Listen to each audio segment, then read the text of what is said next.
All righty.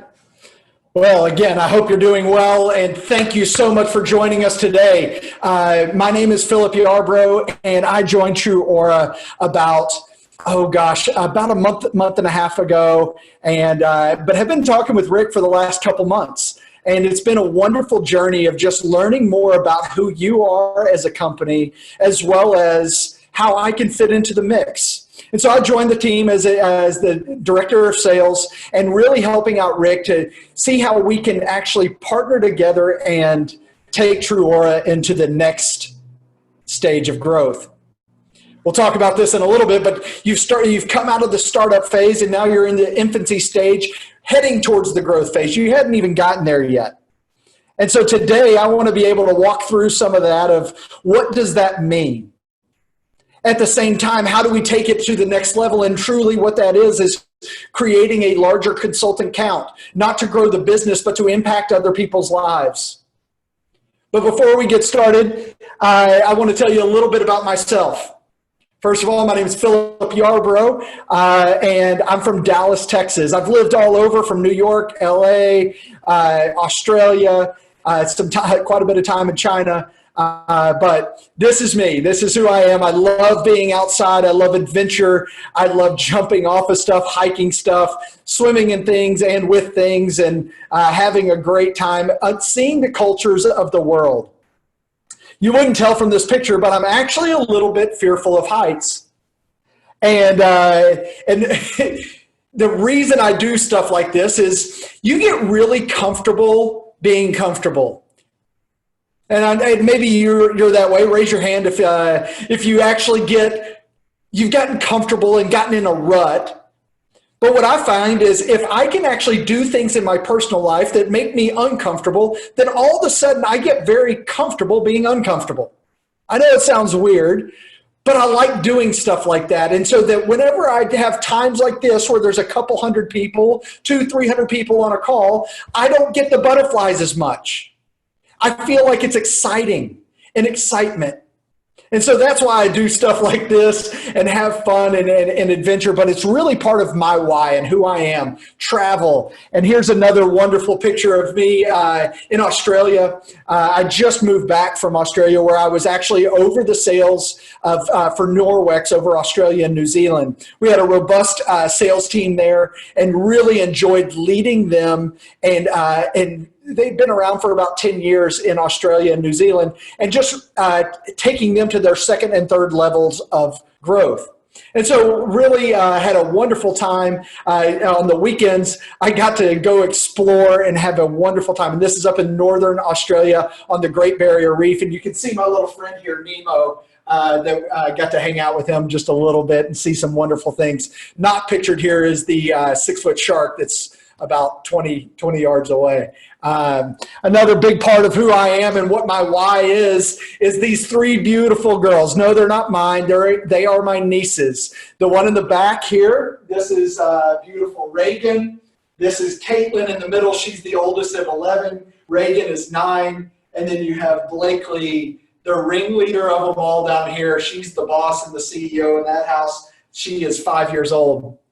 Absolutely love them. I spent a year 30 hours away from them, and now I'm less than a minute away. They live right across the highway from me. Can jump over there and see them. Well, not right now, but quite often. So they're a big part of who I am. I love being a funkle. And yes, I said funkle, not uncle, because I am the fun uncle.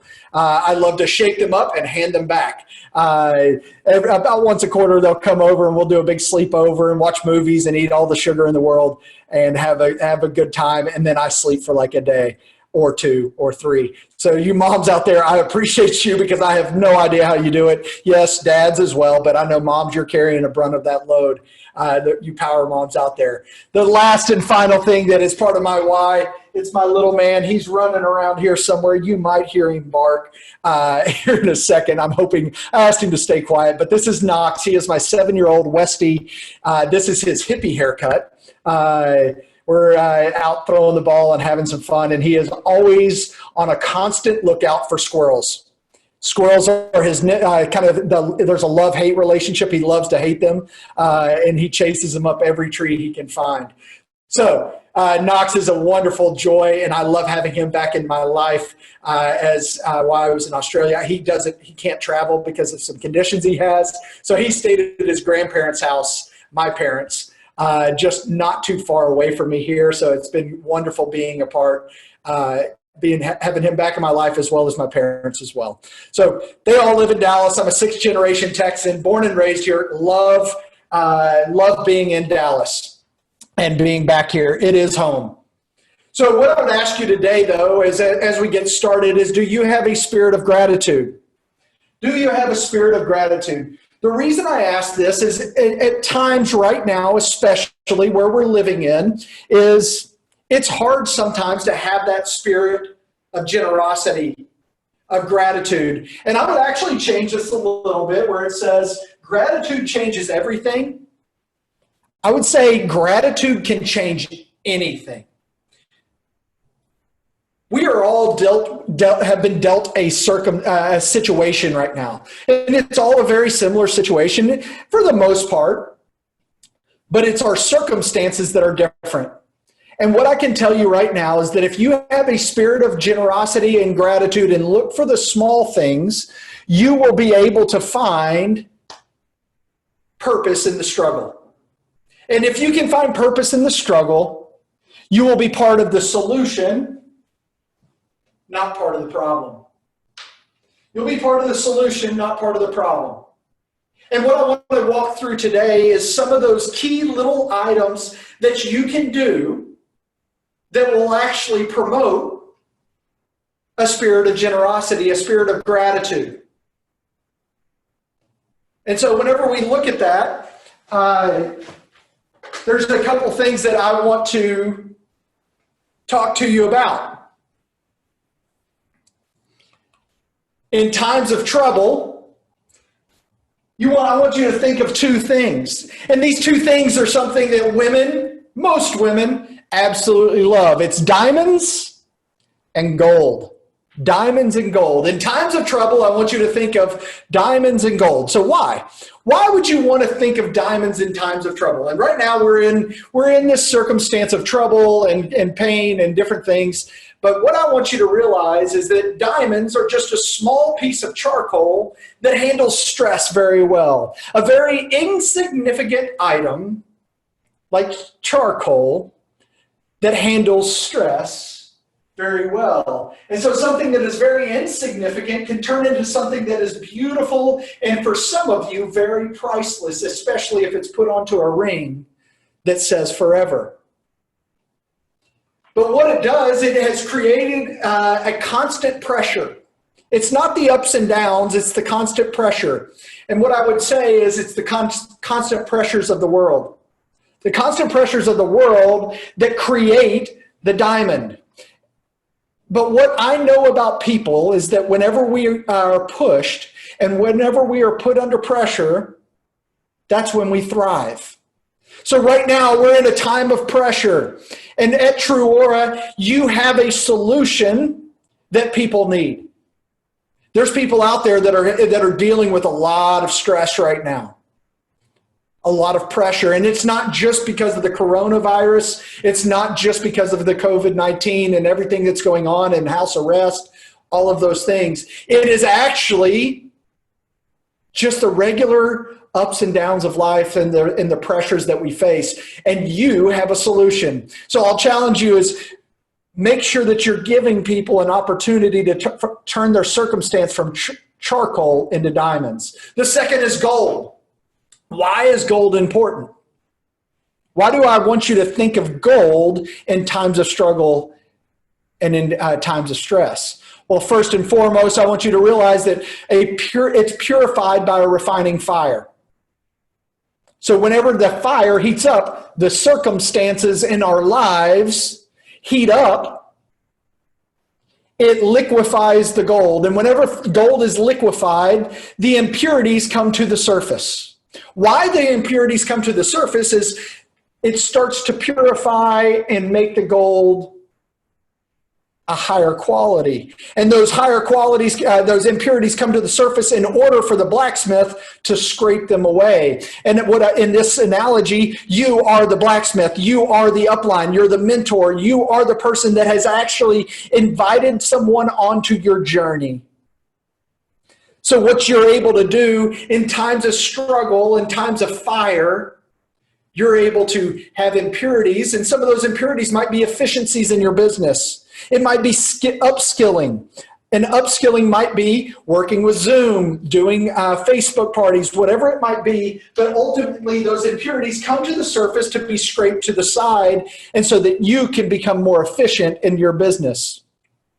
After it's cooled down, after being heated up by the refining fire, it's shined until you can see your reflection in it. The blacksmith looks at it, and he looks and he goes, no, not yet. Puts it back into the fire, heats it up, scrapes the impurities again. And so what I would ask you today is, can you see your own reflection in your team? Can you see that reflection in your team? And do you want to see your reflection in your team? Are you working your business in a way that your team wants to emulate it, or that you would want your team to emulate it? It's a tough question that only you can answer. And so you have to look at that reflection in the mirror first and go, am I working my business right now in times of struggle that my team would actually thrive the way that I'm working my business? If not, then maybe some of this fire could scrape the impurities, and then you can start to shine it. Shine your team to where you can start to see that reflection of yourself there.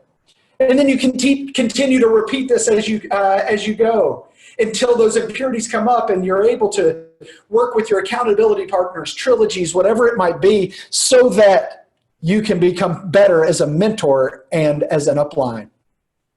You might be joining today going, I've never sponsored, I've never become a mentor. I don't know if it is for me. What I'll tell you right now is there's only one way to find out. Give it a whirl. That you'll want to do that. There's some amazing things that we have in place right now with TrūAura this month that you've seen in Facebook and in your back office. If you haven't seen it yet, go check your email, back office, or on Facebook. We've put it everywhere. There's some wonderful incentives, both on the recruiting front as well as some sales as well. So make sure you're checking those out. Right now is the best time to be able to try what we're doing, because you are at a place and in an industry that is a home-based business where people can thrive, where they can actually remove themselves from some of the stresses around them, their family and different things. You give them an opportunity to actually add value into their home, into their selves, and into their financial budget of their family. Some things, whether it's your partner, whether it's yourself, whatever it might be, there was maybe a bonus coming. There was maybe a raise that you were expecting that maybe 2 months ago that, hey, it was a foregone conclusion. And now it's changed. Maybe it's a furlough. Maybe it's a loss of job. Maybe it's a salary cut instead of a salary increase. There is many people out there that is looking for a side hustle to be able to supplement some of the income that has been lost. And so if you're sitting on the call today and you've been you're one of the top level leaders out there, which I've talked to a few of you, or if hey, I just joined, when do I start recruiting? Right away. Because what I share with you today comes from three main things: observations, making mistakes, and teachings. This is what I find is that most adults learn three different ways. And as I've observed people all over the world in different cultures and different countries, no matter what, I notice that adults have three different learning mechanisms. They observe someone doing it well. I'm going to watch you do what you do, and then I'm going to repeat it for myself. I'm going to mimic your behaviors. That's a first observation. Watch, see, do. Watch, see, do type thing. And then the second one, this is the tough one, it's making mistakes. Being in a willingness to try things. So that first one is you watch others and to absorb a way to do it. The second is really trial and error to refine your message. You want to refine your own message, and the best way to do that is practice. Get out there and try it. I've done this all over the world. Ubers are one of the best places to do this because it's a confined, and we can't do it right now, but confined environment to practice. You can do it on social media. You can do it with different things. Get out there and practice. By making mistakes, you will refine your message. The last way that adults learn is through teaching. Yes, teaching. So if you want to learn your TrūAura business better, the best way to do that is to invite somebody along on the journey. Invite them along on the journey and have to teach them what you do well. Because when you have to teach someone, you actually commit it to memory. I know this because I've worked with, I have friends that are teachers, and some of you are teachers out there, and you have to study just as hard in those early years that the students do to remember the things that you learned a decade before. But as you teach it to your students, it starts committing it to memory more, and it's easier to teach it the following years. So if you want to become more efficient in your business, if you want to sell more, let's just be blunt about this. If you want to sell more in your business, if you want to make more in your business, what I would tell you to do is go recruit. Wait, but I want to sell more. Go recruit. Because if you have to teach somebody how to sell TrūAura and how to impact people's lives with the product that we have, then go teach them about the product. Go teach someone new how to work the business, how to actually reach out and create a prospect list, how to recruit someone, how to recruit a client or customer. What you will become is more efficient in your business by recruiting and building a team. Whether they stick around or not, you will become better. So are you willing to observe someone that's doing it well and mimic their behaviors? Are you willing to make some mistakes? This is the hard one.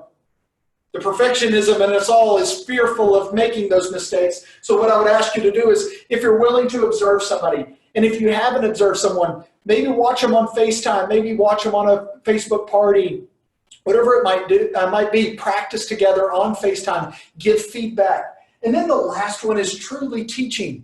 Commit it to memory through teaching someone. And now as we get started and really talk about it, I want you to have a very clear picture of who you are and who TrūAura is. As we look at this, TrūAura is hanging out right here, and so are you. This says early innovators and early adopters, early majority, late majority, and the laggards. This is really the population as a whole. Innovators, they are the inventors of product. They are the first ones to grab onto something and run. This is Rick. This is Rick, that he saw the vision of what microbiome could be and said, wow, this is the future. I'm going to grab onto it. And then the early adopters jump on board with him and say, hey, wherever you're going, buddy, I'm going with you. You're not the followers, you truly are leaders. And where is TrūAura? We're about right here. We're about right here. Still this year, anyone that comes on this year will still be part of the early adopters, which is 13.5% of the population. So out of around 15% of the population is innovators and early adopters. You are on the front side of this. And what I want you to realize is that you are special, and you should be proud that you are at the forefront. There is still room. We are still building the bandwagon. We are not jumping on the bandwagon. We are building the foundation to be able to have this steep growth that is coming. We can't have that steep growth without you, though, and without carrying forth the message. And whenever we look at that, I want you to understand that the messenger is queen. Notice I didn't say the messenger. You are important. Why are you important? First and foremost, I want you to realize that one of the most important messages in the history of our country was very simple.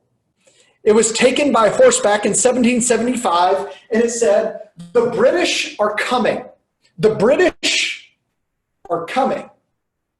It was done at a midnight ride through enemy territory. So the British were coming by sea, and Paul Revere, you've heard the name, it was about 11:30 at night, and he saw the two lanterns that said that the British were coming by sea. Well, some of the British were already actually boots on the ground, and he had to do a midnight ride, probably from 11:45 on at midnight. This is time where there isn't the electricity. It's lanterns and that. So it's dark outside. It's enemy territory. He's trying to avoid people. And he had to ride 12 and a half miles through enemy territory, dark at night. Why did he do this? And it took him 40 minutes. He was over 40 years old. He wasn't a young 20-year-old riding on the horse. He's a 40-year-old riding on a horse at midnight through dark for 40 minutes straight, 12 and a half miles. Why? Because he believed in the message.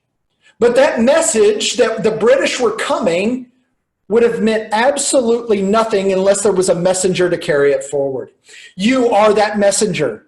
And yes, it might not be as big of a message as the British are coming, but what I will tell you right now is you have a message of a solution for someone that is fighting right now to pay their mortgage, or they're fearful of being able to pay rent, getting their car repossessed, understanding that vacation that we had, it just got canceled, and I don't know if we're going to be able to do one for the next year or 2 years.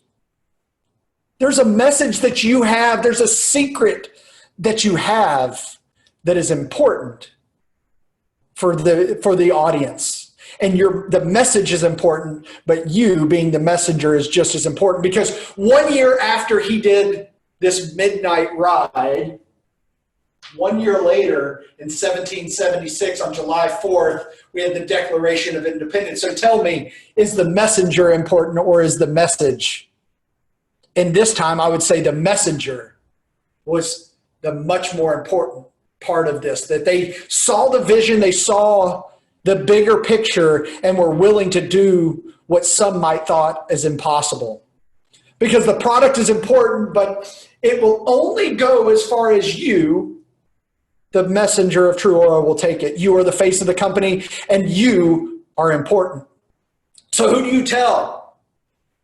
I don't know. Who do you tell? How do you prioritize a list of who to tell? What I'll share with you is I had about 140 flights last year all over the world. And one thing that was consistent through the entire process is that a flight attendant, male or female, would walk down the aisle with their cart.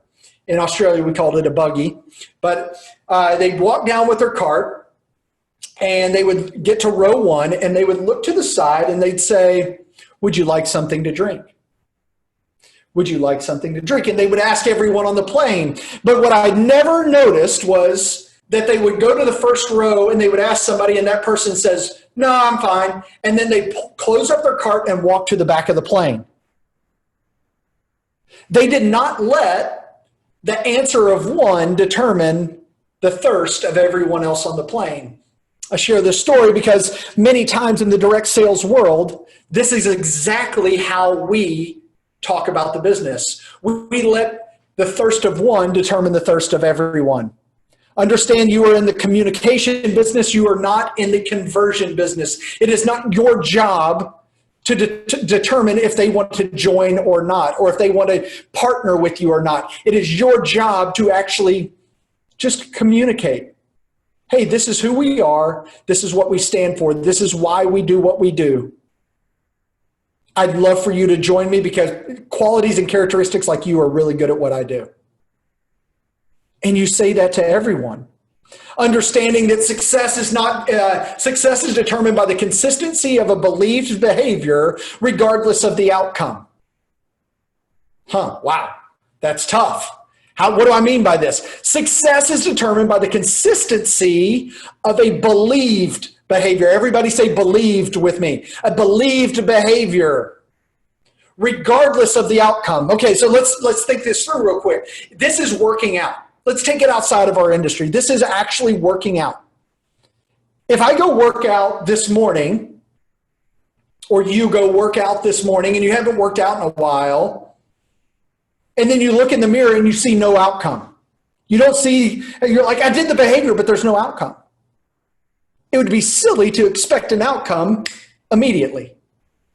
But what you realize is that the consistency of doing this small behavior every day leads to an outcome. So you continue to work out, you continue to run, you continue to do the sit-ups, push-ups, whatever it might be, regardless of seeing the outcome right away. Because success is success is a lagging measure. It's a lagging measure of consistent behaviors. Success is a lagging measure of consistent behaviors. And so what I'll ask you to do is, are you consistently sharing the message of the solution that you have to people's problems right now? Not just with the product, but with the product of TrūAura. So how do we do this? How do we do this? What I'll challenge you to do is get 2 3x5 cards, and I think we're actually going to email these out to you that you can actually write out a list, but you can do it with 3x5 cards, whatever you want to do. And what I'll challenge you is that what you see is what you see. What the heck does that mean, Philip? What you see is what you see. First and foremost, characteristics. I want you to write on these cards of characteristics of how you would describe someone. Who's the person that you want to be on your team? Who is it that you want to be on your team? And this describes them. So it might be a stay-at-home mom. It might be an accountant. It might be a retired salesperson. It might be a single mom that has some constraints on the income. It might be a burnt out professional, somebody that is just sick and tired of it. It might be an entrepreneur, power mom, whatever it might be. These are the characteristics that describe someone. So whenever somebody says, tell me about Sally, what are the first things you do to describe them? It might also be a location. It might be, oh man, I need somebody in Chicago. Man, Chicago, New York, Dallas, LA. Maybe it's a suburb of where you live. These are descriptors of someone. The second is qualities. Whenever you look at qualities, what make a person up? This is truly what's inside. So I want you to make 2 3x5 cards, 5 here and 5 here. So what are some of the qualities that you might see in somebody that would be good at what we do? Outgoing. Fearless is one of my favorite ones. Somebody that's willing to make those mistakes. Can you identify those people? It's somebody that's willing to put themselves out there. Somebody that has vulnerability and transparency. Wonderful in this business. Somebody that, I got to tell you, somebody that loves to shop. Why? Because they love product. They're willing to kind of try new things. So what are the qualities and characteristics of for some of you, your first partner, your first team member, the first person, mentee, whatever you want to call them? What are the characteristics and qualities of your very first person that you want to bring on? If you've been in this business and you have hundreds of people in your downline, who are the people that you want to multiply? What are the characteristics and qualities of those 5, 6 people that you want to multiply? Write these out. Do not attach a name to them yet. Just write out the characteristics and qualities, because the second you attach a name here, what happens? That's all you can see. But what you start to realize is when you're scrolling through social media, you start to see some of these characteristics and qualities. And what I want you to do is be able to reach out to at least 10 people and utilize gratitude and compliments of people. So in the next 10 days, I want you to reach out to 10 people and just compliment them. All I want you to do. And you're going to compliment them based off of these things. The qualities that you saw in them. Somebody who's outgoing, fearless, kind, generous, funny, whatever it might be, organized, creative. And what you're going to do is you're going to reach out to 10 people in the next 10 days and just compliment them. Don't even mention TrūAura until you've created a dialogue, which compliments lead to dialogue. It's not about you, it's about them. That's how you engage someone. You don't just send them a blind message and going, oh my gosh, let me tell you all about me and what I'm doing and what I want you to do for me. No, you say, hey, you had that post a couple days ago, and it's kind of resonated with me over the last couple days. It made me laugh, but then it made me think.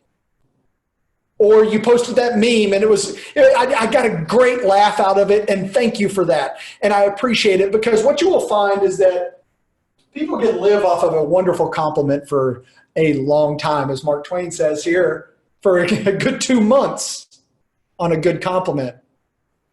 So through your social media of choice or text or email or whatever it might be, I want you to take 10 people over the next 10 days and just compliment them. Create a dialogue with them about them, not about you. Once you're in that conversation, I want you to follow the 3 I's. What are the 3 I's? And I put a fisherman on here. I'm not a great fisherman, not like Rick, who knows how to set a hook and slowly reel them in, wear them out as you're coming in, and do that. I'm the one that you get somebody on the line and you yank back and the lips of the fish come flying at you. That's who I am. I get overexcited, and I had what we would call in this industry, if you get overexcited and yank the lips off of a fish, it's the verbal vomit. Anybody done that? Raise your hand. Preach. I know you have. You've gotten overexcited. You verbal vomited all over about TrūAura or whatever business it is, and they go blank stare and go, yeah, I'm not interested. And you're like, I said I wouldn't do that anymore. What I want you to follow is the 3 I's. What is that? First, you're going to open with a compliment. Open with the compliment first. And then I want you to create intrigue or curiosity within them. The intrigue is the first I. You want to go ahead and create that intrigue of helping them understand why it is what you do. You want to ask, and I'm going to have on the next slide, it gives you some words to this and how you would do that and put it to yourself. But you want to create intrigue. You want to have a transfer of information quickly, 10 seconds, a couple sentences that say, this is what I do. And so one of those creating of intrigues might be, the reason I noticed this compliment that I gave you, that you're outgoing, that you're kind, generous, and everything, the reason I noticed that is people like you are really good at what I do. Oh, what is it that you do? Thank you for asking. Now you have the transfer of information. And then all we want you to do is be able to invite to the next step. You might be sitting there and saying, and that might be a coffee, it might be a FaceTime, it might be a Zoom call, or it might be what we have coming next Thursday, which is a Share the Love call. It's a prospecting call, and it's just about inviting somebody to that next step and saying, hey, come hear what we do and who we are and why we do what we do. And it might be as simple as that you create intrigue. You transfer a quick information of who we are and what we do, and then you invite them to the next step. It controls your verbal vomit all over them. So with that compliment, and you might want to screenshot this after I get it all out, is I really admire how outgoing you are and kind. We need more of that in the world, or we need more of that in our lives, whatever it might be. Wow, 10 out of 10 people will respond to that. I've practiced this, and remember I said that at the very beginning. I'm not telling you anything that I haven't practiced myself. I've done this with somebody who had over 1 million followers. Over 1 million followers on Instagram. I reached out to them, and I just complimented them on one of their posts. Not in a comment, but in a direct message. They replied. He said, thank you so much. That means a lot to me. Why? Because people that are trying to make an impact and influence in other people's lives, they need the cortisol hit. And it is the chemical makeup in the brain is that whenever you get that, and it is about me, the narcissistic behavior of somebody who's trying to be an influencer, they get that hit and they can't help but to reply and say thank you because they want more of it. The reason I noticed this here is people like you are really good at what I do. It's a very simple line. And people cannot help it that if you say that line, it is a compliment towards someone. It builds into their somewhat narcissistic ego behavior, which isn't a bad thing. It's good to think about yourself and be a little selfish. But what it does is it compliments them, and then they can't help but go, well, what is it that you do? It's human psychology. They can't help it. Now you actually have permission. You have gained permission to share what it is you do. So what do? Create intrigue. I am in the bacterial removal business. I don't know. I just kind of made it up, had fun with it. It creates intrigue. It says absolutely nothing about what we do, but what it does, it creates intrigue with that person to ask the next question. Well, what the heck does that mean? And then you're able to have a transfer of information in a compelling way so that they actually can start to have a dialogue back and forth. And you invite them to the next step to hear more. Hopefully this is making sense. Are you tracking with me? Drop it into the comments if you're tracking with me. I appreciate you. So there is purpose in the process. So what is that recruiting process that we could follow to be able to develop this? We started to go through it a little bit, and over the next 4 days, starting tomorrow, the next 4 business days, we are going to have a pillar on each one of these. So make sure that you're registered for these calls. They're at noon each of the following 4 days, Friday, Monday, Tuesday, Wednesday. Friday, Monday, Tuesday, Wednesday. The first pillar of this recruiting process of understanding that there's purpose in that process and to follow it closely and that you will have success. Commit to it. I promise you, it will equip you in a way that your business will grow. And if your business doesn't grow, then you will become more equipped, more efficient in your business and understand and start to learn this business better. The first one is prospecting. How do you create a prospecting list? This is before you ever talk to anyone. The first pillar is prospecting. Make a list of people. What I would ask you to do is make a list of 10 people. Make a list of 10 people that you want to reach out to. It might be your chicken list. I'm too chicken to call them. Whatever it might be. You've never actually recruited before. Whatever it might be. Make a list of 10 people that you're going to reach out to. Then put 10 more blanks. And these are the characteristics and qualities.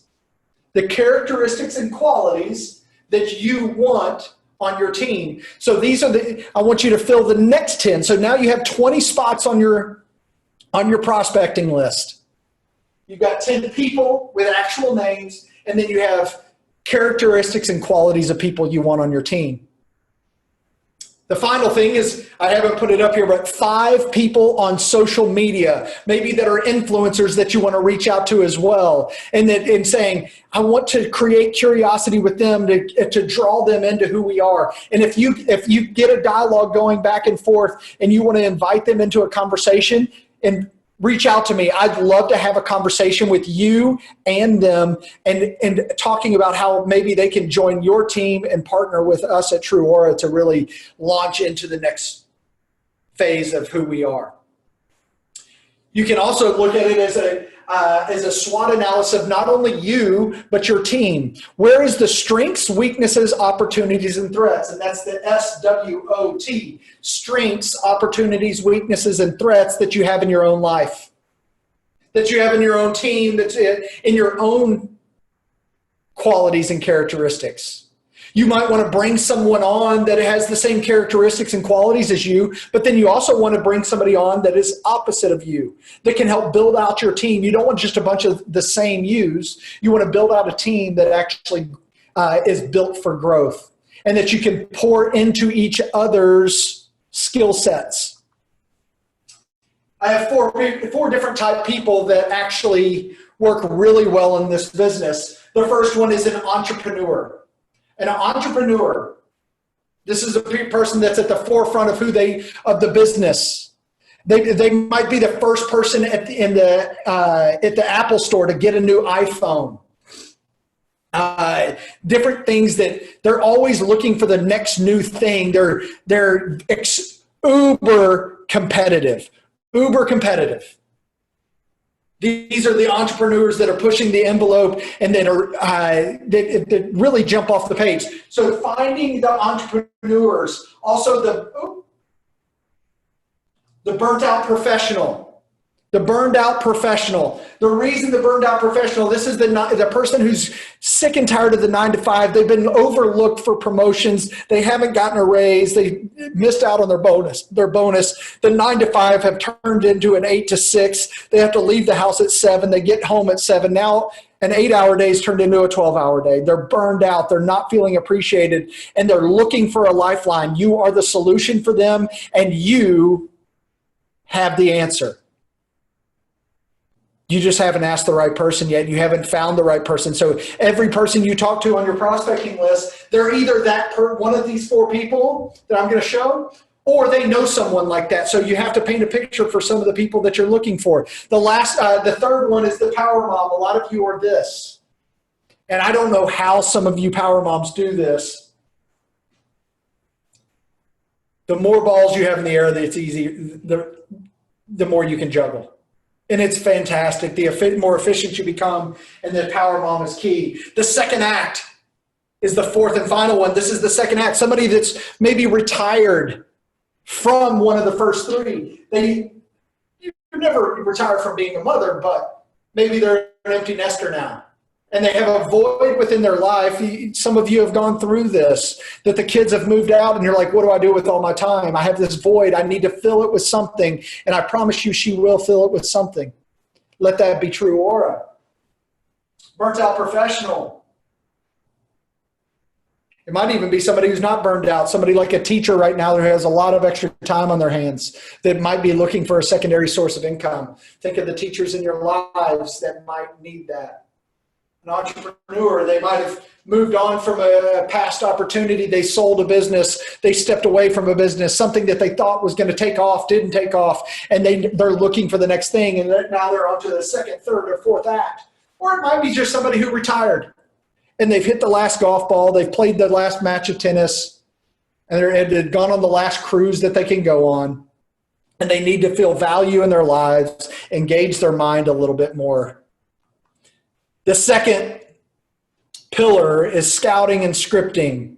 So what does that mean? Scouting and scripting. If you look at it along the lines of a college football coach, big football fan,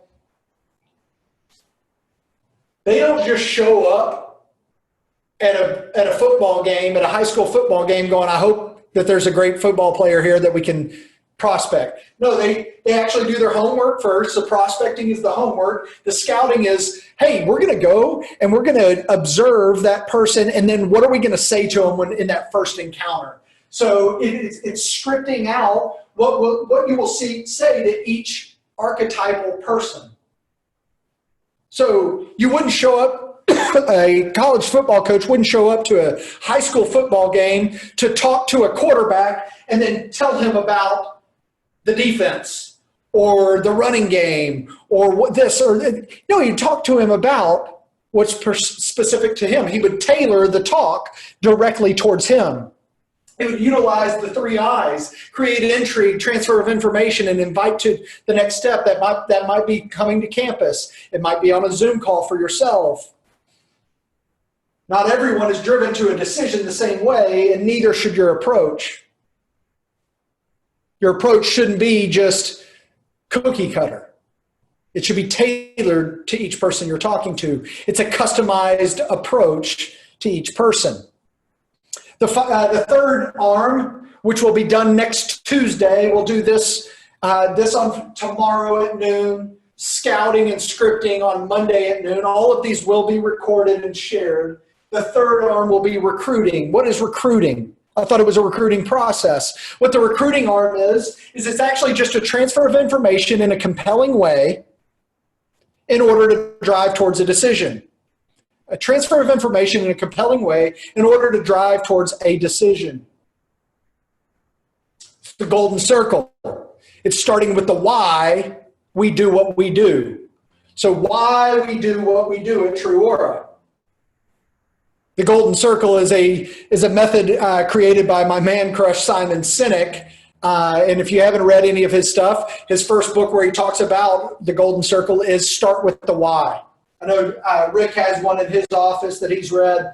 I've read it a few times. It's been out for about 10 years. He's actually doing a book study on his website right now if you want to go follow that. But it's Start with Why, and it's about the golden circle, that it starts with the why first, then it moves into the how we do what we do, and then the final thing is the what we do. Most companies start with the what, then tell you how, then tell you why. By the time you get to the why, which drives people's decision-making process, they're done listening. So start with the why we do what we do. Why does TrūAura do what we do? In my opinion, it's to impact women's lives all over the country, to add value to their home, to themselves, and to their family. To make an impact. Yes, our product is wonderful, but why we do what we do is to make so that others can make an impact in their lives. How do we do it? We do that through one-on-one appointments. We do it through home parties. We do it through social media selling. We do it through our TLC program. And then what do we do? We have a wonderful microbiome that is at the forefront of skincare. Let me tell you more about it. Do you have time for a call? That's really what recruiting is. And then the last part of the recruiting process is onboarding. This will be done next Wednesday at noon, and make sure you're jumping on and registering for each one of these calls. Again, Friday,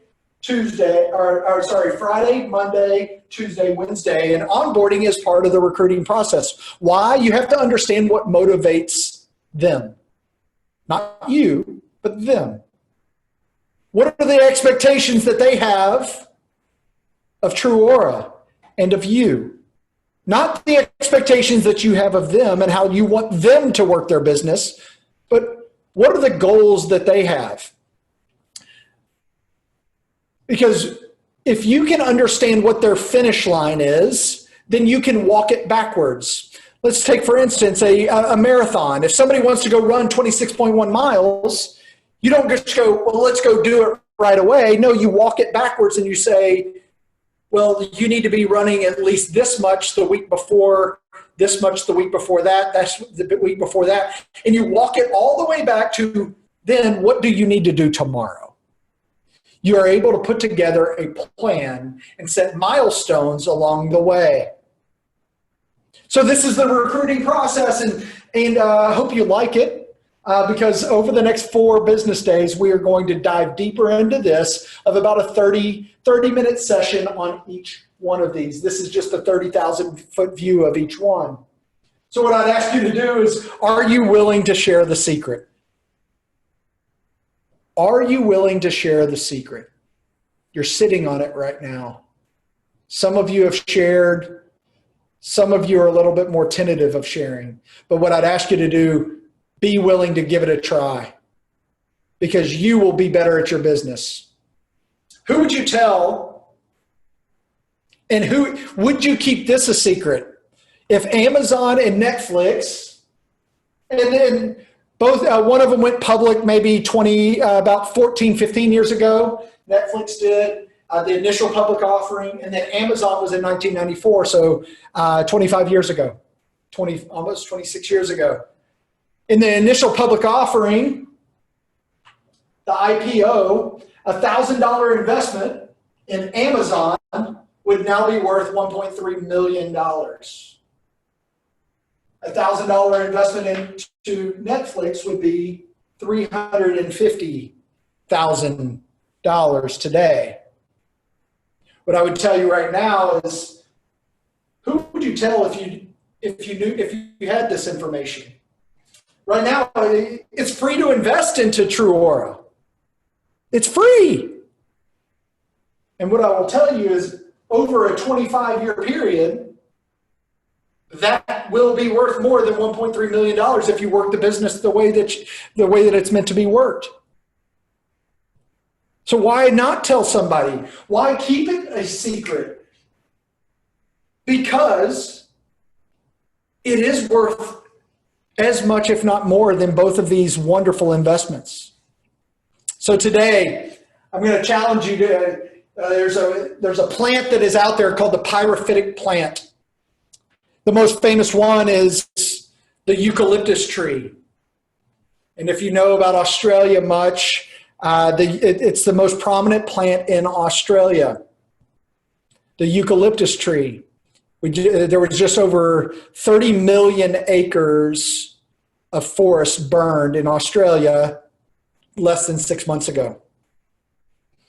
30 million, that's a lot. The fires here in the U.S., like in California last year, was 300,000 acres. It was 30 million in Australia. But these eucalyptus trees that are pyrophytic plants, and a pyrophytic plant is a plant that has adapted to thrive in fire? How does it adapt to thrive in fire? The pod that is in the tree that holds the seed to germinate, to create more trees, is encased in sap, and that will only be released when fire and heat is applied. All right.